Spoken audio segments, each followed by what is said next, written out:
Well, John, thanks for being here today. We're excited to have you. My name's Dan, and we've got Shane here too. Welcome to Scroll Sessions, everybody. I'm excited. Well, awesome. Thanks for coming, John. I know it's been a couple years since I think you and I have connected in person from LDSBC, but I would love for you to just kind of give an idea of who John is and what your background is. Yeah, I mean, my background is just crazy, non-traditional. And as we were kind of discussing a little bit, yeah, the original goal, like my mom's Korean and I had the traditional Korean household of like either be a doctor or a lawyer. And that was the goal forever. Up until the summer before I started med school, ended up having a conversation with one of my good friends, and he didn't mean it to be life-changing, but it ended up being life-changing. He had a throwaway comment or question and asked, like, what are the things you want to do, like when you don't have to study at all? Like, what do you study? And it just dawned on me that like I legitimately never studied anything around medicine unless I had to for school, which then threw me in this whole idea of like, all right, well, maybe this is not what I want to do, And yeah. And I spent a few years, probably a good 4 or 5 years of just in the wilderness trying to figure out and trying different things and trying things I should have done like 10 years prior to where I was, and ended up going from a cardiovascular genetic researcher into a blogger. And that's such the transition. I know, right? That's crazy. Like everybody, like all my coworkers at Intermountain were like, they thought I was going to like healthcare administration or maybe research. They're like, what are you doing? And I'm like, I'm going to be a blogger.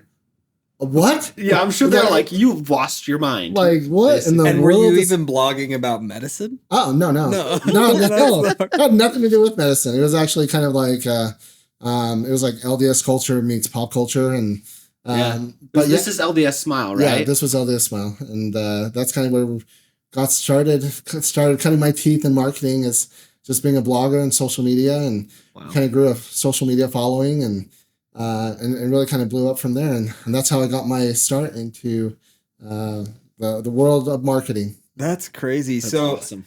What can you tell people more about what LDS Smile originally was?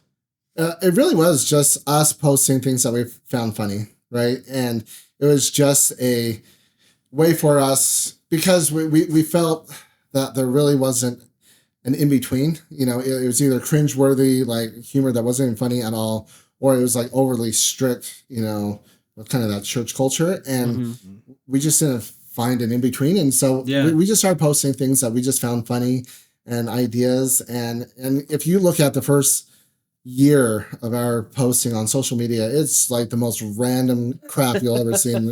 It really was just like, oh, hey, I found this funny. And then like we would just kind of post about it. And where we really started to gain traction was, this is going to date me, right? Like this is like before memes were really memes. I was gonna say this is like the brink of meme culture. Yeah. It was like the start of meme culture and just memes being created. And so we kind of jumped onto that bandwagon and just found this kind of overlap, between kind of LDS culture and pop culture. And it was awesome. And it kind of blew up in like gangbusters. And we ended up being on the front page of BuzzFeed. And, oh my gosh, they kind of featured a lot of our work, and then just kind of blew up from there. So a lot of it was on your own website and on social media platforms. Like, where were you getting the most traction? Was it on the actual blog or No, so it was on social media. So we actually built up a social media following first and then built the blog afterwards. Oh, okay. And so when I went full time, we had the blog, but initially it was just a Facebook page, and we were just like, hey, let's just do stuff for fun. And and then I ended up, when we made that transition, I ended up taking a class up at the University of Utah, which was also life-changing, because it not only shifted what I wanted to do, it shifted like literally how I think and problem solve. And it was an entrepreneurship class. And it was awesome. The professor, Rob Webeker, like when I first saw him, I legitimately thought he was homeless. Like I was like, we might need security to get this guy out of here. To get this guy out. And all of a sudden, turns out like he's a professor. I'm like, oh my gosh, what the heck? But I took the class initially because they gave out free pizza every class. And I was like, dude, free dinner, like easy class, like done. I'm done. And then all of a sudden it turns out to be this like life-altering class. And it was awesome. And so, yeah, that's amazing. Definitely interesting transition. So where did LDS Smile go? Like where was the kind of the peak for you guys? Yeah. Or maybe there wasn't a peak. Maybe it's still going. But yeah, I mean, we still run it on the side. And you know, it's still kind of fun. It's still kind of a fun little outlet for us to kind of interact and kind of post. But yeah, at the peak, it really was kind of a full-fledged media company, where we were doing productions and partnerships with other brands. And it was funny, like some of the brand deals that we ended up doing or being pitched. I remember we were being pitched by Folgers, and we're like, do you know what we do? Like, do you know our audience? Because I think this is like the biggest disconnect when it comes to no kidding. But yeah, we did a lot of awesome, you know, brand deals, working from like Mattel to Amazon, and it was really really cool. And that's awesome. And what we did that for, you know, probably about 6-7 years full time, and then ended up taking a position at KSL, being their social media director, and it was an opportunity that I loved, and I was like, hey, this would be super awesome to work with a well-known brand and you know, do something somewhat same but like very different from what I was previously doing. And you really helped take KSL. You really stepped KSL up on social. Yeah. Like I remember when you came in, and there was an immediate like sense of change within how KSL was like basically presenting themselves online, and in a really good way. Talk about how that change came about. Yeah, I mean, if you can. Yeah. No, there was, you know, it's funny because when I look at my time during KSL, it was kind of a love-hate relationship, right? There was a lot of cool things. Me too. Yeah. You worked for DDM, so. I mean, and it's funny, like, you know, TV and radio are also very different cultures, you know, and I worked really well with radio. TV, it was, you know, a hit or miss. But it's not KSL per se. It was just TV news media culture. It's just that culture. Yeah. And I don't know if it's like my personality kind of fits very well like with that culture, and vice versa. That culture fit very well with me. But that being said, yeah, we did a lot of cool and awesome things, you know, and because I came from a non-news culture, like the way I viewed and looked at social media was very different than what they were doing. And, you know, we really leveraged, you know, the personalities, and kind of building the brands around the anchors and personalities, and tying the main core brand to that, and really kind of creating this flywheel effect, or this kind of hub and spoke model, you know, and like you have these personalities and they all have their own personal, you know, social media accounts, but that it also ties into the main brand, you know.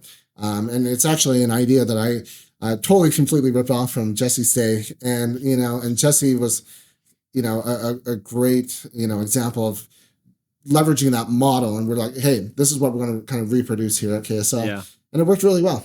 Yeah, well, it seems to be. I feel like I follow more anchors on KSL than I do KSL, if I'm honest. Or I don't know if you pioneered them doing lives, because I feel like I see every anchor's going live basically on their own page all of the time. You know, every day they're doing a live. So yeah, I mean, that's one thing that we push, and that's, you know, one of the areas where we kind of had a disconnect between the two was, you know, a lot of their lives, like they wanted to own their content on TV, right? That was their thing. It's like, we can't give away too much on social because TV is where the dollars are at. We need to increase viewership there. And, you know, that was my big push. And I'm like, we are looking at completely different audiences here, you know, and it is not the same. And, you know, and it's funny because, you know, I proposed a question. I was like, when's the last time anyone under the age of 40 watched a 10 o'clock newscast live? And, you know, the general feeling was, you know, it's been probably a couple months, it was years, right? Like they don't watch it live, and they consume a lot of their news. And we know this now. And I think KSL and a lot of the news organizations are there now, where they understand kind of that divide. But this is kind of like more in the earlier days of social media generally, and just understanding it's a different audience. And so, well, I think that speaks to a very common thing now, which is that nobody wakes up in the morning and checks their social media hoping that a business posted. Yeah. Right. Nobody hopes a business posted on social. They want to see their favorite creator and their favorite influencer and what they've posted. So that just goes to show how, I mean, when was this? This was back in 2017, 16? Yeah, 2016. And now that's even more common and such an relevant important approach. I follow, for example, Minted is a hoodie t-shirt brand, and they I don't follow their page. I don't follow any of their Instagram accounts, but I follow the guy who created it and what he does every day in New York City. Yeah, absolutely. So it's that same concept that's so important right now, and kind of part of what we're trying to do this year, which is grow our personal brands, because nobody's waiting to see what Scroll has to post. Yeah, you know? exactly. Yeah, no, for sure. And what's Scroll going to post? Like all good things about Scroll, right? Like, so it's like you take it with a grain of salt, but when you start to build out personalities around it, this is the kind of the same idea that we have, like even with LinkedIn. Is, I don't go there to follow, businesses or companies. I follow individuals and personalities that lead to, and it helps me understand their culture, helps me to, educate what these businesses do, and a lot of the good work that they're doing. But a lot of the good work I see through individuals, not the brand itself. So no, for sure. And social media has evolved so much. It's cool to think of, I think, where you've seen it go throughout your entire career, because it's like another 10 years past what I've seen, and not to age you. But I do think it's cool to just see that evolution from basically from nothing into now, like really diving into like legacy media and stuff like that. So it's really, really cool. So what you finished at KSL, and now what's the rest of the story for John? Yeah. So then I ended up transitioning into agency life, and so I know, and I jumped head into agency over at Epic Marketing, and it was awesome. I loved my time at Epic, and got to work with a lot of cool people, work with a lot of cool brands, and I would say my time in the agency really honed in the skills and experiences that I had up until that point. A lot of it was kind of experiences that I just learned on the fly, and educated myself, and just kind of working through experiences. But refining all of that really came about working that agency life. And, it was incredibly valuable for my career and where I ended up going from a career standpoint. But also, a lot of the best friendships and working relationships that I created came out, you guys know, like agency life is nuts and it's crazy and it's a constant fire, and there's always something there, but there's also something like being in that fire with other people, and you just build these friendships that last. Even to this day, like we're still texting and communicating, even though we've kind of gone separate ways. There's still a lot that we do together, and and communicate with each other. Well, I think community, and especially at the Riot agencies, let me say, I think is so important. Like it absolutely is how everything operates with an agency life, because there's so many things that interconnect with an agency. That's why it's called an agency. But there's so many things that come into play with clients, with customers, with interpersonal relationships, and the only way to get through it is with each other. Yeah. Can you give us some of the pros of working for an agency and some of the cons? Because really what I'm trying to get at here is some of the pros working for an agency versus working for a single entity. Because at an agency, you manage multiple clients, where at a company, you might just manage a single entity. And you've had experience in both. And what did you do in agency world? So, I was the director of digital marketing. Okay. So, my experience, I had a lot of experience in, specifically social ad buying, and, doing a lot from Facebook and kind of growing and evolving from there. But to that point, it's one thing, because, I still teach, and, I taught at Ensign College, taught at Weber State. And one of the things that I always suggest to new college grads is actually go agency route first, if you can, because I think one of the most valuable, experiences that you can have at an agency is the amount of width that you get working at an agency. I just think it's invaluable. When you're you're trying to solve a solution for a gym versus a nonprofit versus, an e-commerce, it just requires different muscles, and you just learn so much on the fly that rather than going in-house with just a brand. On the flip side, the nice thing about working in-house is that you can go deep. Like, Yeah, really. because you don't have, multiple clients, like you can go like really granular, really deep, learn a lot of insights that you just can't do with an agency because your bandwidth is just, so short. Much. But I always suggest, if they can, for college students to work, when they're trying to get experience and learn, to get that experience at an agency. Because like I said, for me, while I had a lot of experience along the way, it really just completely 180'd my entire career trajectory when I started working at the agency.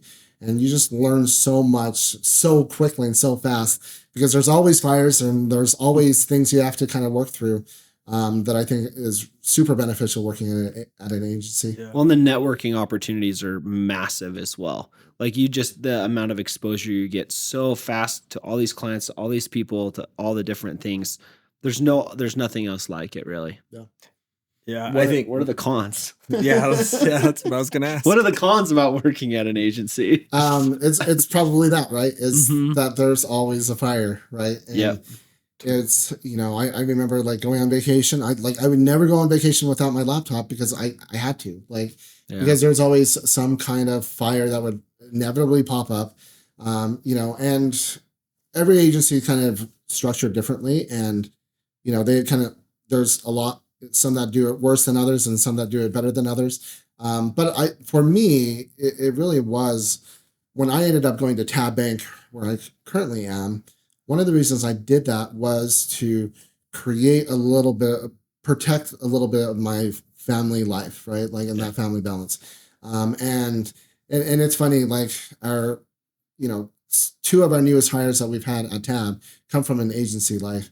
And, and it's funny because we have this shared, past experience, but yeah, I tell them, it's like, this is going to be different. Like you're going to have gaps in your day, which you're not kind of used to because you're kind of like constantly doing stuff. Yeah, you're constantly working on, you have these projects. But those gaps are awesome because it allows you to go deep, like I was saying. And I think that's where a lot of value lies when working within a brand is you can really go granular and really build out these robust, very in-depth strategies and campaigns and whatnot.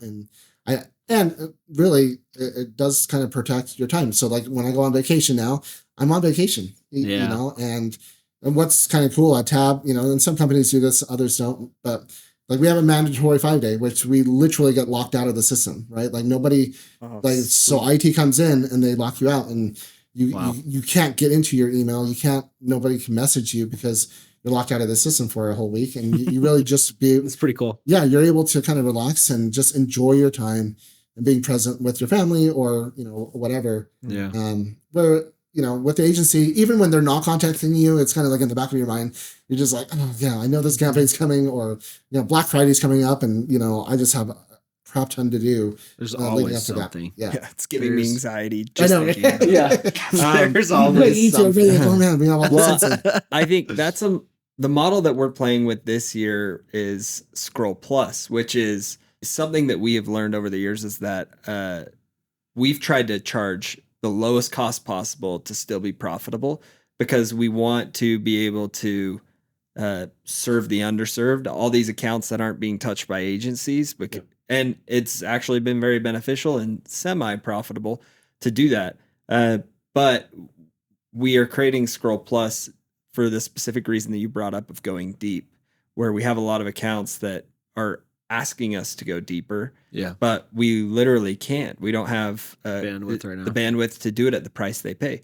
So in order to go deep, we have to charge exponentially more and then only assign a person, 6 to 10 accounts instead of 25 accounts when we're not going as deep. So I think that is a great point, and it takes off so much of the stress when you get to go deep because it also changes the type of marketer you are. Instead of being just this analytical, quick turnaround marketer, you become a creative marketer, right? You have these gaps in your day where it's like, hey, go deep, think creatively, come up with new ideas, and you bring that to our perspective, or you bring that to us, and we're gonna think like, how do we do that? Like it's been a long time of just trying to crunch everything it. into a certain time. So that's a great point, I think. Yeah, and I would say when you go and work for an agency, be careful who you go and work for. Yeah. Do your research, like really understand the model that agency is not only putting out to their clients, but putting out internally. Because sometimes those don't match. And when they don't match, you can have a lot of problems. But we've really tried to work hard to make sure that matches and is good for everybody involved. There's a lot of agencies that Yep. I would not touch with a 10-foot pole Or a 20-foot pole. Yeah, it's 20-foot. Yeah, and it's the same thing with these cults. And it's like I tell them like getting this experience with the agencies are great, but yeah, you do have to be careful because agencies can be a machine. And unless it's intentional from the get-go, and you really do see this from the founders, presidents, like how they think about it really does kind of trickle down into the culture of the agencies. And I just know agencies that are crazy toxic and are just awful to work with, and people can't get out there fast enough. And then other agencies, you're crazy busy, but that have a culture that kind of finds a way to, as much as they can, find that balance. Yeah. But I will say balance in agency is difficult, if not near impossible. We're constantly working on it. We do a 4-day work week. We try and tell people, hey, do not work after 5. And we still get urgent requests or things that happen. A website goes down or a budget isn't spending. And those type of things have to be addressed. So it makes it so difficult. But yeah, I mean, I totally agree, though. I think out of school, or even if you're taking a route that isn't school, go work at an agency, get all the experience you can, work with 100 customers over a couple of years, and learn all about digital ads, learn all about SEO, learn all about web design, and then you can transition into this one entity that you work for, and give it changes. Your all. Yeah. Your life changes a lot. And you really do just work with really, really smart people, and, like when I was at Epic, just working, I remember, from a design standpoint, I was so like anti-design. I don't know why I was. Maybe it's just because I'm so analytical and kind of data-driven in my own mindset, but it wasn't until I started, working over there that like my light, started to open up. My mind started to open up. I'm like, okay, all right. No, design's like a huge part. There is a ton of value added here if it's done well. Yeah. And it's just another benefit of working with an agency. You work with really smart people doing a lot of crazy cool work. Yeah. So how are you enjoying Tab now? Yeah. And how did you get this role too? Yeah. This is because you went from Epic to Tab. Yeah. So how did that happen? I mean, it was kind of a little bit of a long journey, but it was fun though. Like going into Tab, which my background's I didn't have any finance banking background. Yeah, in the finance industry, I didn't have any background there, and it really was. What was funny, it was actually one of my first questions when I was talking to the board and whatnot. It's like, you don't have a finance background. Like, what makes you feel like you can do this job? Yeah. And a lot of my background experiences working with various brands were like, I didn't have experience before that, but we had a framework that worked, and we had a way of thinking about these marketing campaigns that allowed us to learn quickly and iterate and experiment in the right way and really dive into getting those results. And but yeah, working at Tab has been amazing. And like I said, it's you do have kind of that old running joke of banker hours, and it's nice. Like the difference between working at Tab and an agency is like night and day. It's like, oh my gosh, I can be focused. I can work on the things that we want to work on. But then on the weekends, I have the weekends, right? And it's very, very rare that we have a fire. We did with during COVID and PPPs and really just trying to help customers. But that was probably one of the most inspiring things I've ever seen at the bank, because it wasn't about us, because we knew that every time we got an application through, then like there was a company on the other end that was getting it. And if we didn't get it done in time, they wouldn't get the money. And they wouldn't be able to pay employees. Yeah. And so literally every night, because we're a small bank, and we're not a mega bank like a Chase or a US bank. And we were up all on teams together, just 2-3 o'clock in the morning. Trying to get loans through. Yeah, we were just like walking through these applications. And so when there are legit, fires, and it was kind of, it was, nobody told us, right? It wasn't that my boss was saying, John, I need you to work through it. We just knew what had to be done. And we were all just collectively willing to kind of participate and work through that. But that being said, yeah, you really do, for the most part, just you kind of work your time and you kind of give it your all. But then when you have your time with your family and you have that time off, and it's really nice to not have to stress or worry about work until you have to worry about work. Yeah. My brother-in-law is the VP over at DL Evans, and a similar probably bank in size to Tab Bank, but I remember him telling me all the stories with the PPP stuff and just the craziness with these small local community banks. It really helped, I think, obviously the banks get a lot of recognition and be able to serve customers that they probably wouldn't have otherwise, because they were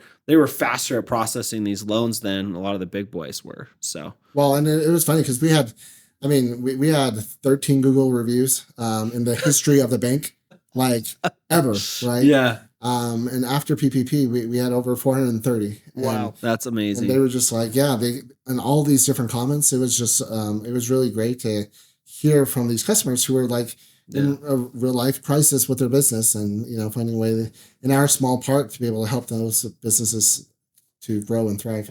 That's cool. That's so cool. So, marketing for a bank, that's a very unique and sounds almost difficult approach.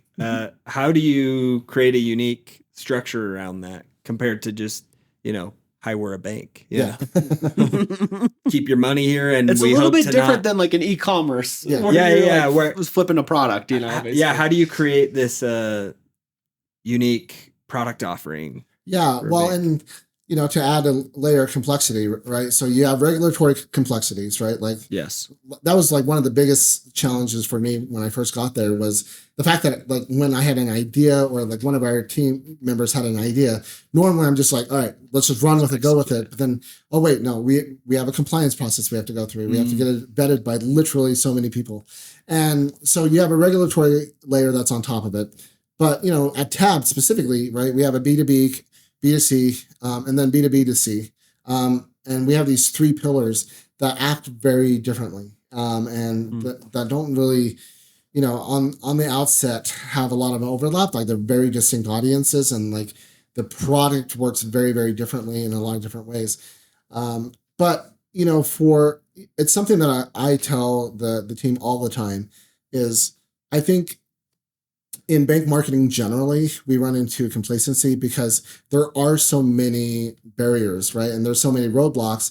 We're just like, what? We're just going to do the easy way. We're like, we'll play it safe, not deal with any of the regulatory headaches, and compliance issues. And we know what we can say, and then we'll just kind of run down that lane. But, one of the challenges that when I first got at Tab Bank is like, let's just use these constraints as our way of innovating, right? Like, make the roadblocks be the way, right? Like, to create this new path of how marketing can be awesome and kind of work. Yeah. And we're not perfect by any means on all things, like we're a relatively small marketing team. But, kind of working with agency partners and our internal team, like really just leaning into the constraints as opposed to like complaining about it and just like, throwing our hands up, like there's no way about doing this. But yeah, it's not about whether or not we can or not. It's just whether or not we're willing to put in the work to find a way, right? And so it's fun though.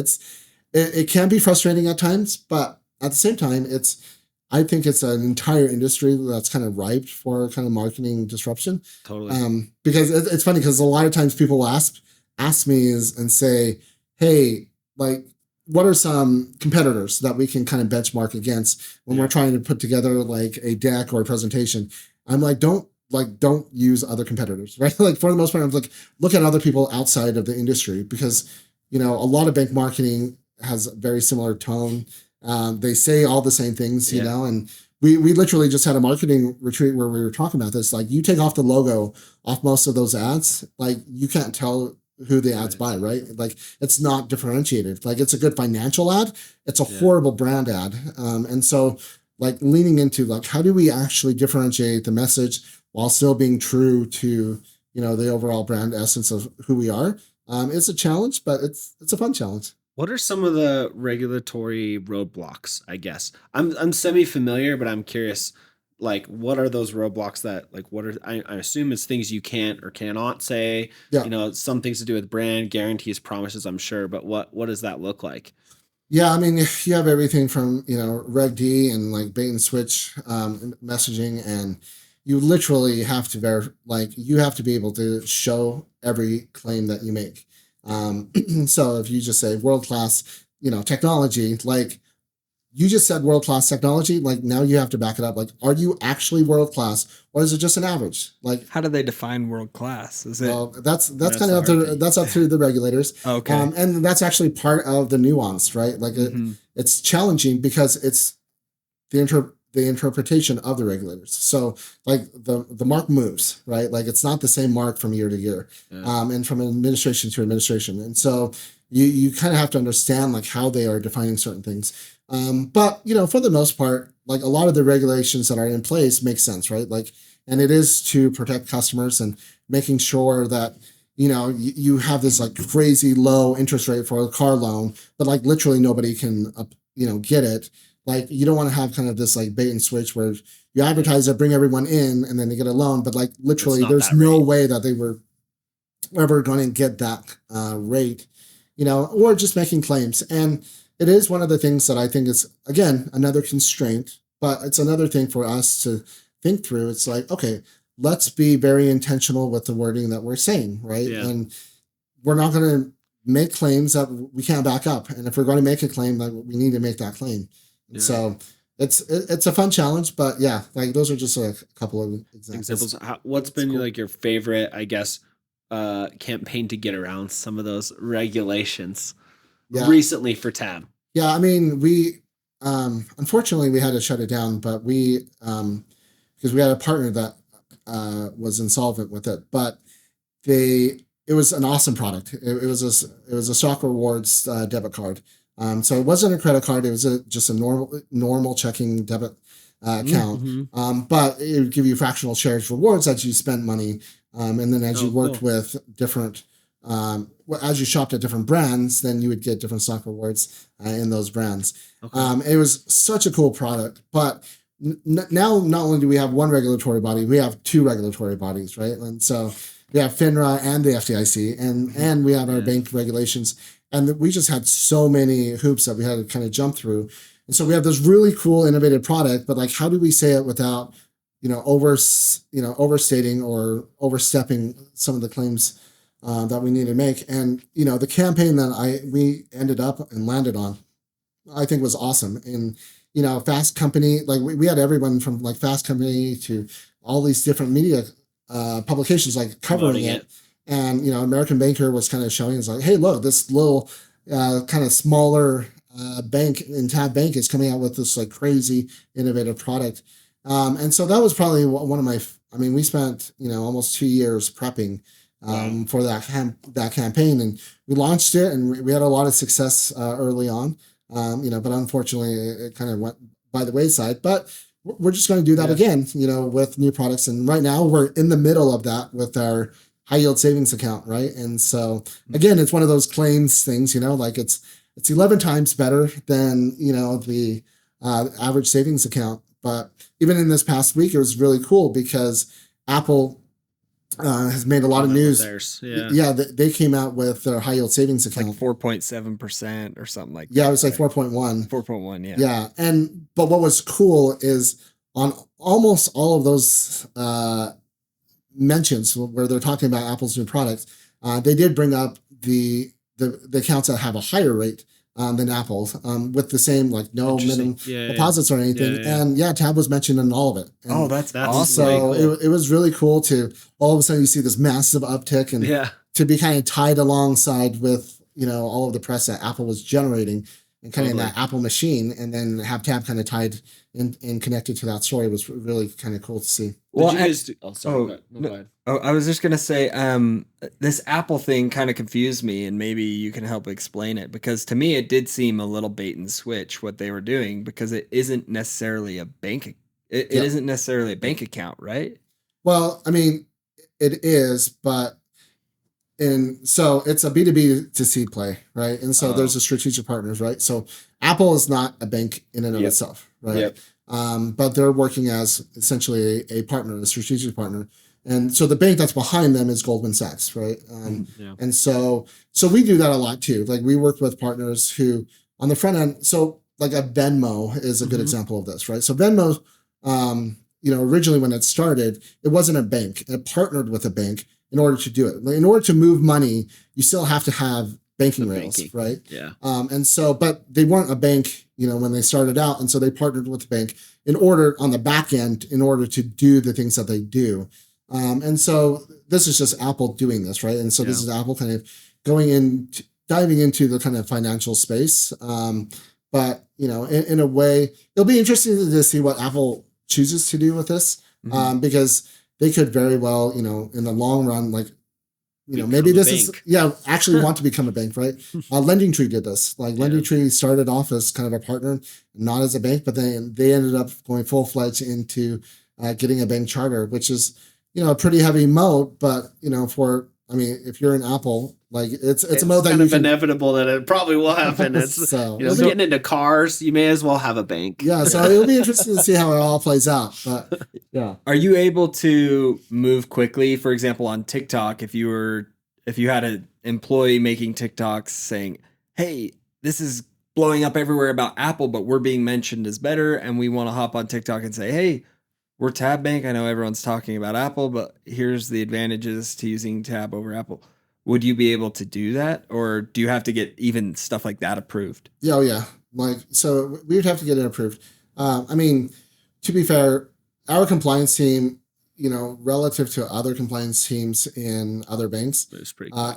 they're awesome. And I actually feel bad for them because, like, I'm sure we're you like- get hit up all the because we're like, time. oh my gosh, we're dumping all this on you. And by the way, we have a 24-hour turnaround. Like, we need you to do this. Oh, and they Yeah. can do it that fast. But they're awesome. Like Wow. our compliance team is so good at just being able to respond quickly. Whereas I think a lot of bank marketing compliance teams can be like a lot longer process. But that being said, it is more kind of strategic in like where do we want to jump and kind of put our limited resources and bandwidth around. But social media, I mean, this is a thing. Like, so I'm a social media guy, right? And that's kind of my background. But we just have not done social well at all, right? Because it just wasn't the front of mind and wasn't the low hanging fruit. And when I first came into Tab, like we had a lot of pushback, right, on social, like crazy amount of pushback. And so I was like, okay, this is not a battle worth fighting yet. Like we have all of this other low hanging fruit that we need to attack first, and then we'll eventually get to social. And so now we're at a point where we have enough wins under our belt, right, that they've seen with all of these various campaigns. It's like, yeah, we still don't understand what you guys are doing, but we're going to trust you because you've proven results in the past with these other products and other campaigns. And so finally, we're starting to get into that brand building, and the social media is going to be a really important component of that brand building process. How do you guys track like ROI on your campaigns? Like from a banking standpoint, are you tracking like, I'm just curious, like online signups, or is it people coming in to sign up for an account? Like how does that work? Yeah, I mean, each product is kind of different on how they, how we kind of generate that. But the long and short of it, we basically calculate a lifetime value for these various products. And then as we gain new customers, we just look, just measure relative to our, our overall CACs on those marketing campaigns and compare it to our those lifetime values. And like with our working capital campaigns, it's I remember very distinctly when we first got a budget. Like previously we didn't have any budget for essentially our business lending line. It's a little bit more specific than that, but anyways, essentially it's a business lending account. And when we started that campaign, I just remember there was just like the budget for this should be zero. Like we've never done anything in marketing that's actually worked for this. It's a very niche industry. Like it can't be cash can't be involved. It's a working capital line of credit, and so it's based on invoices. Like they're selling us invoices, and so it's a very niche product. And they're like this. We had a lot of pushback, and like the budget should be zero. And so we're like, give us a little bit of a budget.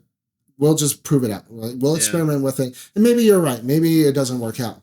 But we've essentially, from the first year that we had our campaign to now, we've 10x that budget because of the success. That's amazing. The success that we've seen, and it's like, and even those who kind of doubted us and now are like leaning into it. They're like, all right, let's do more of this, and let's continue to build it out. And we ended up having record, 2021, 2022 years, like literally in the history of the bank, in a large part because of a lot of those campaigns and a lot of the product teams just working really, really well with each other. Oh, cool. That's super cool. What kind of marketing channels and avenues do you guys use? Do you use traditional marketing at all, like billboards or paper mailers, or is it all digital footprint? Do you use any influencers? Yeah, so for the longest time, it was your standard digital channels and events. Like those were kind of like our two big areas that we invested a lot of time and money into. But we've expanded that quite a bit. And so traditional is a component of it. It's probably our smallest component of our budget. But it's no longer traditional. Yeah. No kidding. But it is interesting though, because even in the traditional sense, because having this general mantra of like zigging when everyone's zagging, right? And so everyone's pouring money into digital.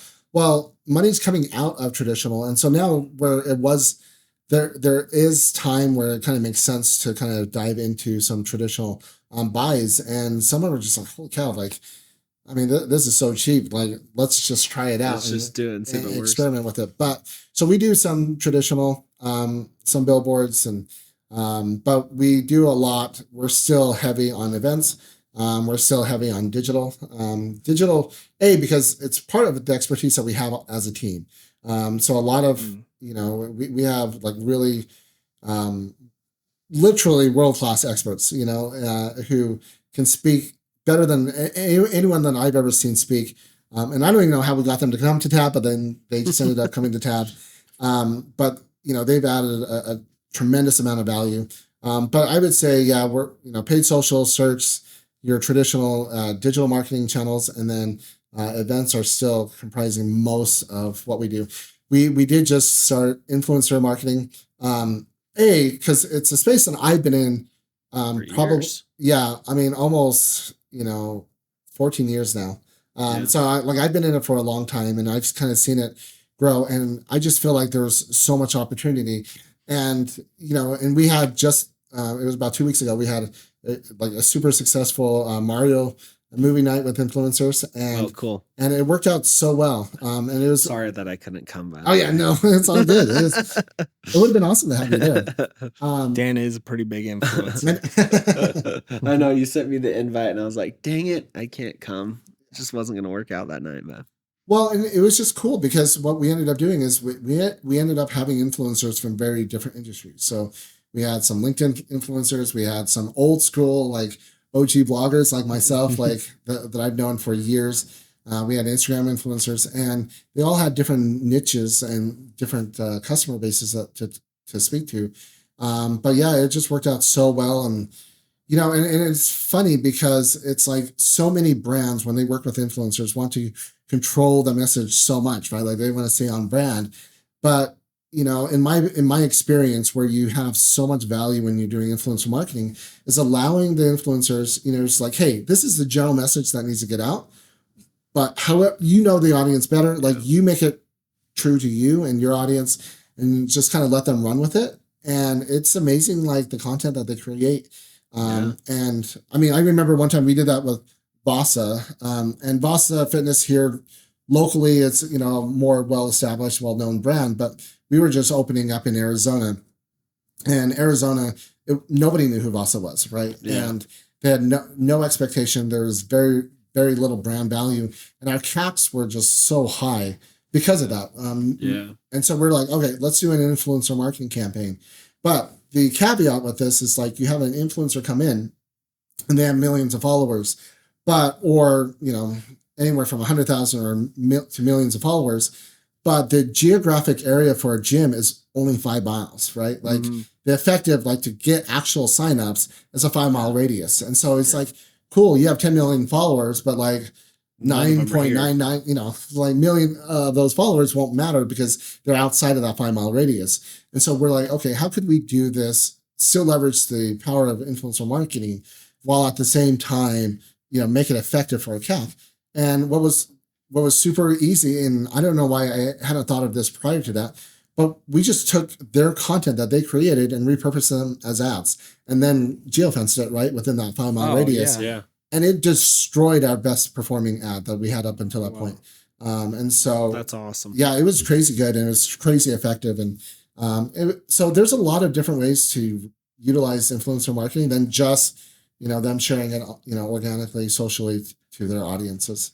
And in the banking industry, you have to control what they say, right? Because if they say even one word or one phrase that's outside of what you guys do, that has to be completely shut down. Yeah, so it is a little bit more stringent, Tricky. right? Yeah. Like, you know, and when we do these formal influencer campaigns, working directly with them, we do kind of have a one sheet of things that like can say, more importantly, what you can't say. And but even when they do, like it still goes through our compliance team, right? And so, but again, because it's a hurdle, right? Most banks aren't willing to do the extra work. It's like, yeah, that's too much of a pain in the butt to do that, so I'm not wanting to do it. And so it's like, let's just lean into it and let's, you know, again, zigging when everyone's zagging and finding the ways to break through the noise. And this is one way to do it. Because, you know, if Tab Bank officially, you know, from our official channel talks about how great, or even me as, you know, the VP of marketing, right? Like if I'm saying good things about Tab, well, of course I'm going to say good things about Tab because I work at Tab, or, you know, Tab's going to say good things about Tab. But when you're latching on and building these relationships of trust, you know, these influencers can be wildly effective at conveying a message, you know, kind of from the outside in. So how do you feel your top of funnel? Is it through paid media or is it through events and then you're doing a lot of retargeting? Is your top of funnel, do you have a big organic top of funnel or how's that work?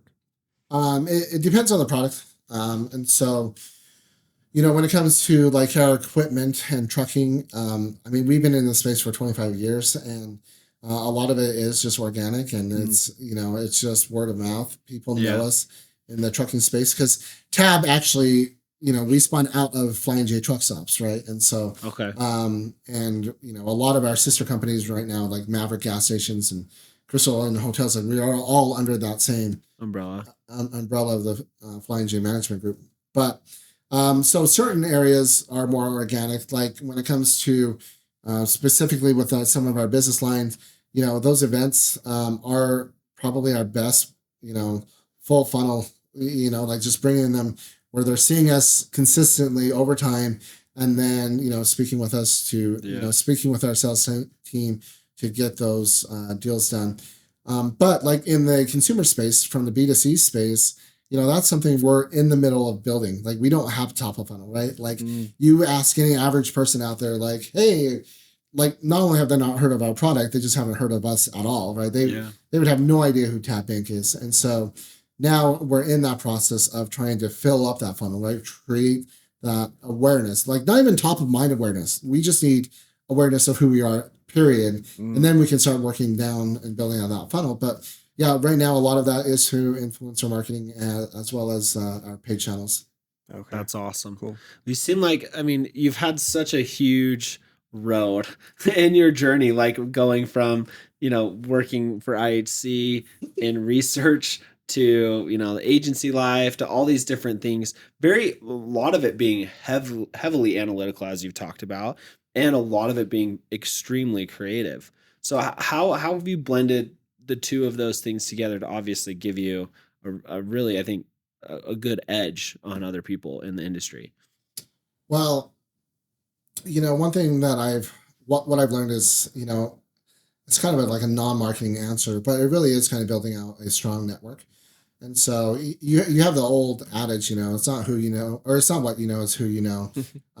But I'd like to kind of have a little bit of a twist to that saying, and which is like who you know is what you know, right? Like your network literally defines your effective intelligence to get things done.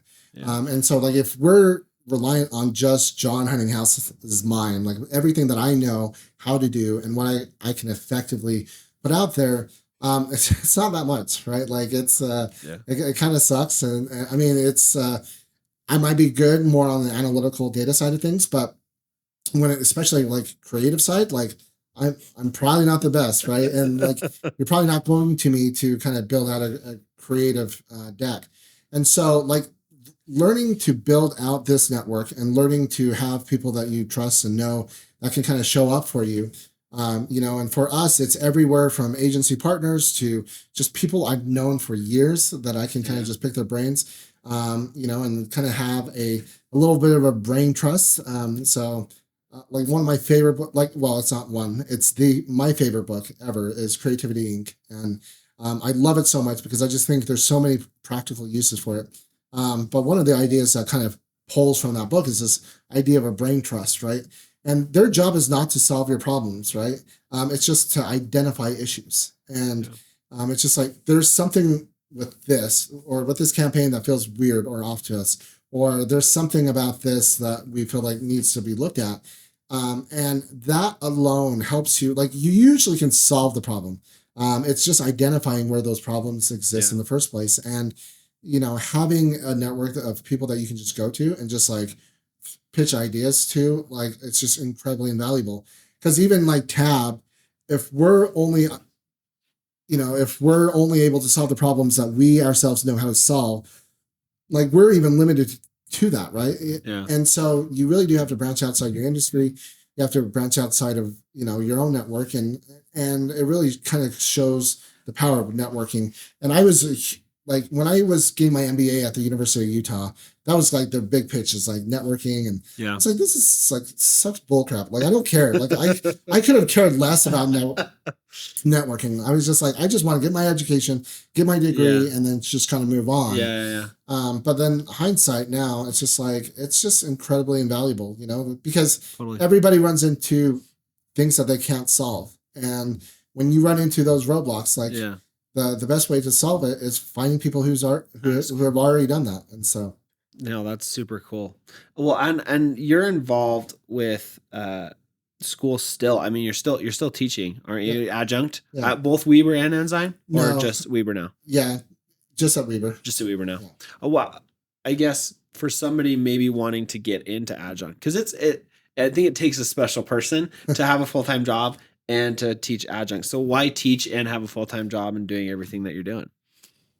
Yeah, well, one is, it does keep me connected, right? Like to kind of the boots on the ground, like in the weeds of like what are students kind of running into, like what are the questions they're asking, and what are the problems that they're running into. So it's a good way to kind of keep me grounded. But really, it is to network. I really do network with my students.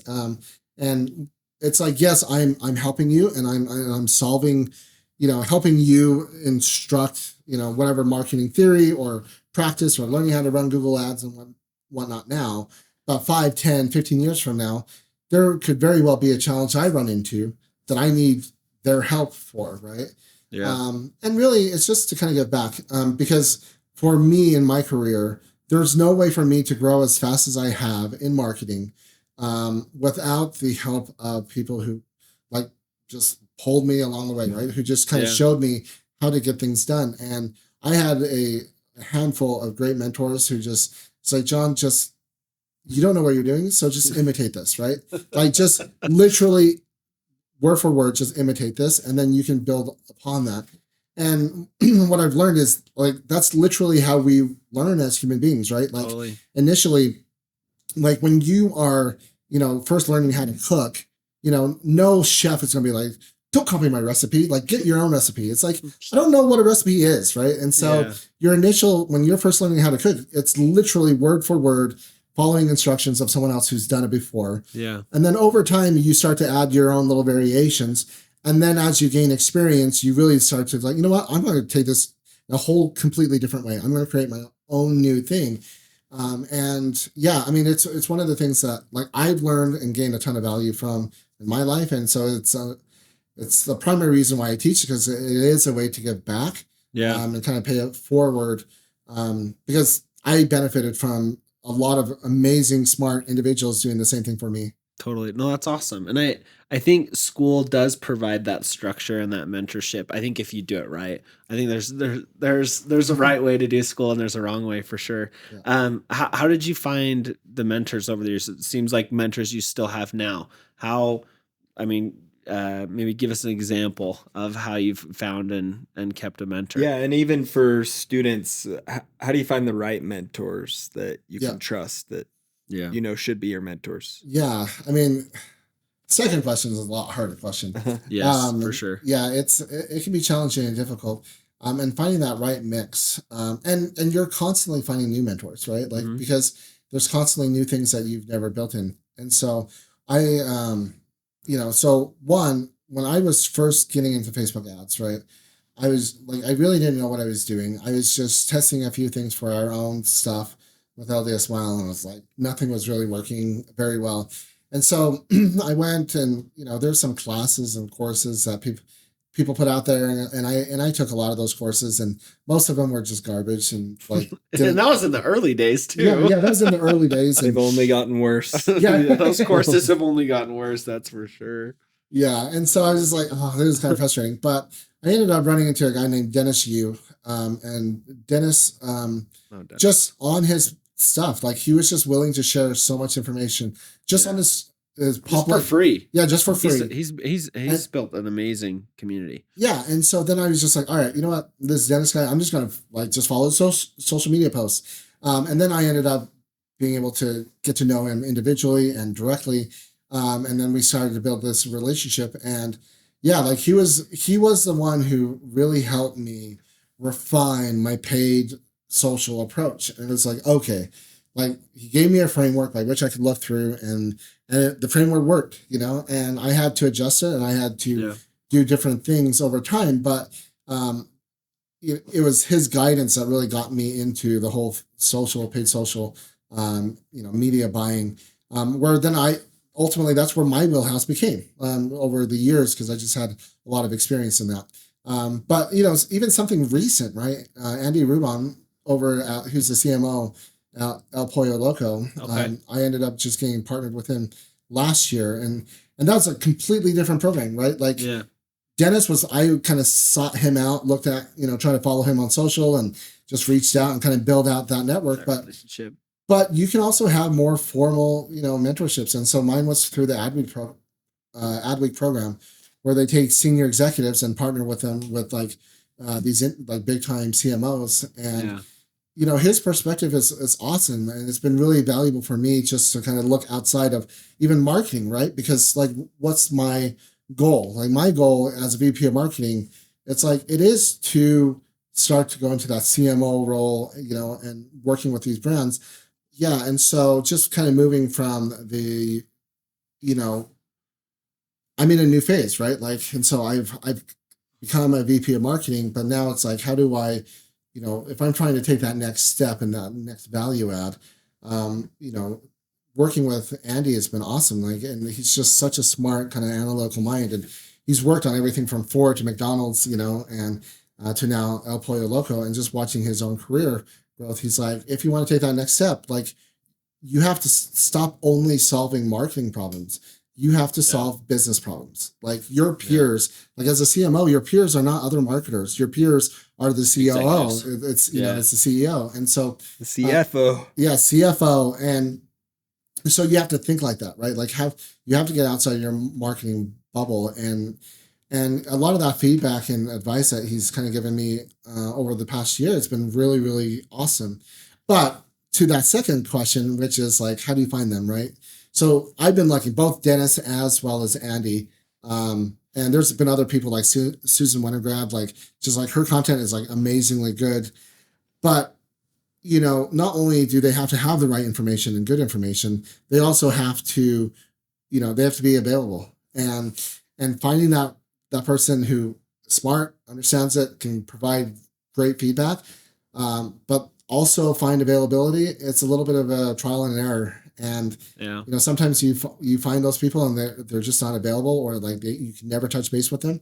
If that's the case, then like you move on, right? Like you find someone who has that availability that's willing to do it, because I promise you there's a million people, and a lot more people than you think, who are willing, that are willing to kind of provide that mentorship, especially if you're willing to bring specifics to them, right? And like my biggest pet peeve is when I have someone it's just like, hey, general advice, and I'm like, first of all, like it's not, the question you just asked me is not specific enough for you to move on. Therefore, like don't be an advice suck, right? Like don't just ask me for advice and direction, and then me providing that to you and nodding your head. It's like, oh yeah, that's great, and then therefore not do anything with it, right? Yeah.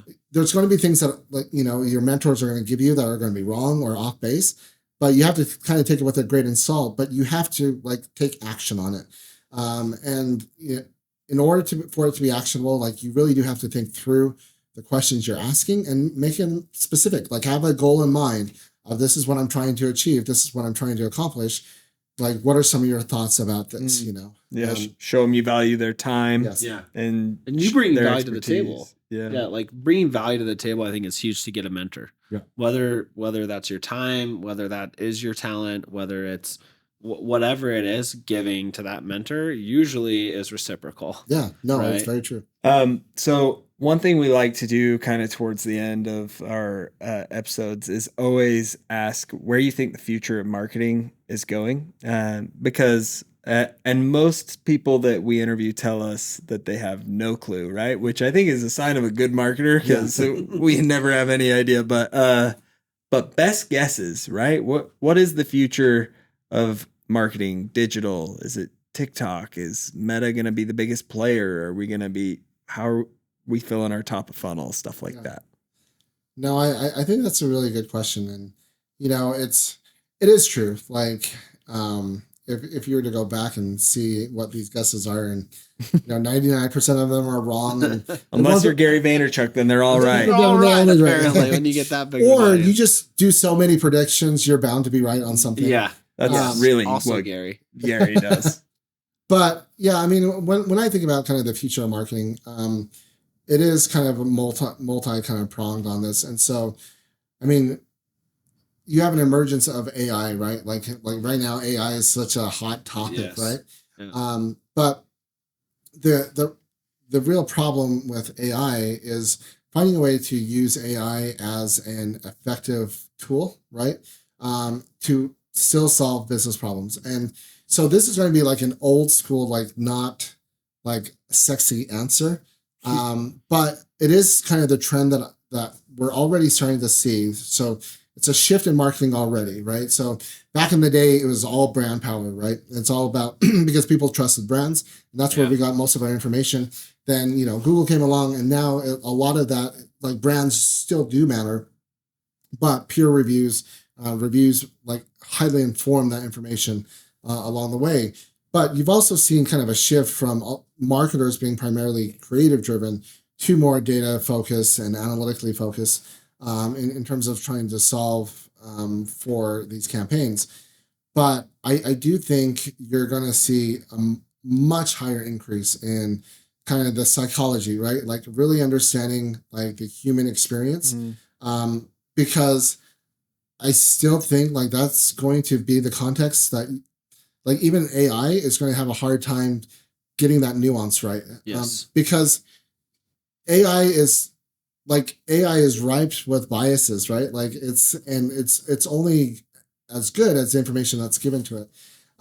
But also for marketers, and I just think it's just something that we've sucked at for so long, and it's just something that we have to be stronger at, which is like solving the ultimate business problems. Like it's cool that you want to do everything, like all these cool social media campaigns to either social causes or whatever. Like these are all fine and dandy, but at the end of the day, like you're trying to grow a business, and marketers, like we talk in our own language, we reference our own marketing metrics, but we don't talk in business metrics enough, right?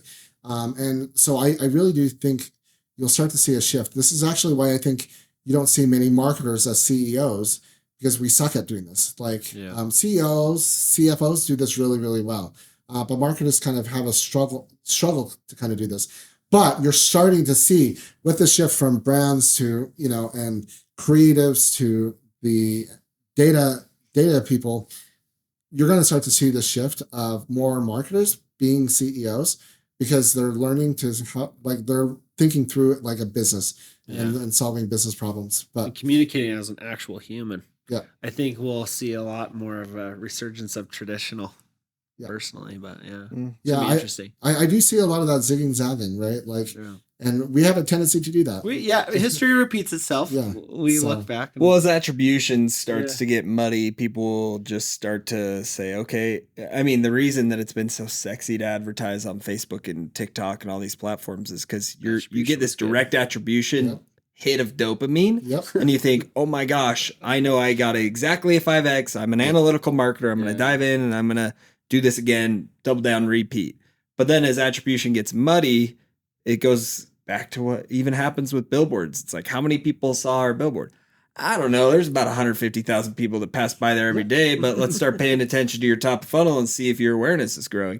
So totally. Our trackable data is going to become only the data we own. Shout out Bestie, the app that is coming out that is helping us all collect first party data, but we can get into that another time. I just think, that first party data, and also the idea of maybe marketers, instead of going and getting a marketing degree, you get a psychology degree and start understanding how humans actually work. And what that could do for the future of marketing could be so wild. And it's not linear, right? And like we love to put people in buckets, and it's like, and we love to treat it like we love to treat marketing like it's a physical science. And like, if you do this is always going to happen. It's like, it's human like you're dealing with humans who do irrational things. And I mean, like brand is literally that, right? It's people making irrational decisions, right? Like, like I shouldn't be spending $250 on a Nike. Like it doesn't actually like put that much value if you like break down like the actual, logic behind it. But we do, because there's brand value. The brand. That brand. And hence all of us wearing Kizik today. Like this is what. Oh my gosh, we are. Every single one of us. Brand value. Yeah, the brand value Kiziks, right? Like that's awesome. And it's like, could I buy cheaper pair? Like I don't, because like Kiziks are the only thing that I own because I just love the brand. And do I make irrational decisions? Yeah. But it's okay. Like I'm okay with that, and we all do. Like me buying. I mean, they've got a great value prop. Yeah, they do have they do have a pretty awesome value proposition. But eventually, that's going to wear off, right? Like they're going to be other competitors in that space. But I do think the one thing I will say that's not existent right now that I do think will be a pretty seismic shift, and this is something I've been on for a while, that will change like how we do marketing, is the portability of first part, like of your own personal data, right? Like right now, a lot of the businesses own it. But I do think we're going to get to a point that it's going to be kind of like a telephone number, right? Like it's like I own it. And then if I choose to go from like AT&T to Verizon, then like I can port that number, but it's still my number, right? Whereas back in the day, to me. Yeah, back in the day, the numbers were owned by the businesses, and so like the companies. And so when you switched carriers, you had to switch phone numbers. You couldn't port that over. But legislation came in, and just like, hey, you know what, you own the phone number, this is yours, so you can port it.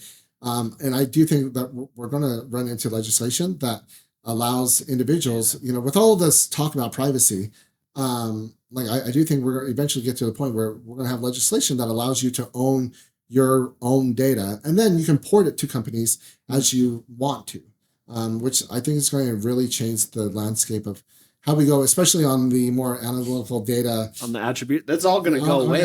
On the attribution side, It's going to disappear completely. Wow. Well, super interesting. This has been really insightful. I think that we learn a lot about, one, pros and cons working for an agency or working for a single entity. Learn about working, how to market a bank. Yeah. Like, a lot of this is stuff I had no idea. Well, I had some idea, but I think it's really interesting and a very niche category. Yeah. And the future of marketing, where it's at now, attribution, like this conversation is so worthwhile for anyone who's looking to get into digital marketing, or anyone who's maybe starting to take that turn into a single entity, and how to have that unique perspective that you have with Tab. So where can people find you? This is like your shameless plug point in the show. Yeah, I mean, probably LinkedIn is the easiest way to find me, and it's the platform I'm the most active on. I mean, you can find me on the other platforms, but LinkedIn's probably the LinkedIn. Yeah. It's the professional platform. John Huntinghouse on LinkedIn. Yeah, John Huntinghouse. Okay, cool. And then what class do you teach at Weber State for those that might be interested in this? So I teach different classes depending on where the needs are. So it's right now is marketing strategies, but it varies from semester to semester. Well, if you're going to Weber State and you're signing up for classes, look for the one taught by John. 100%. Thanks again, John, for coming today. We appreciate it. Thanks for having me. Yeah.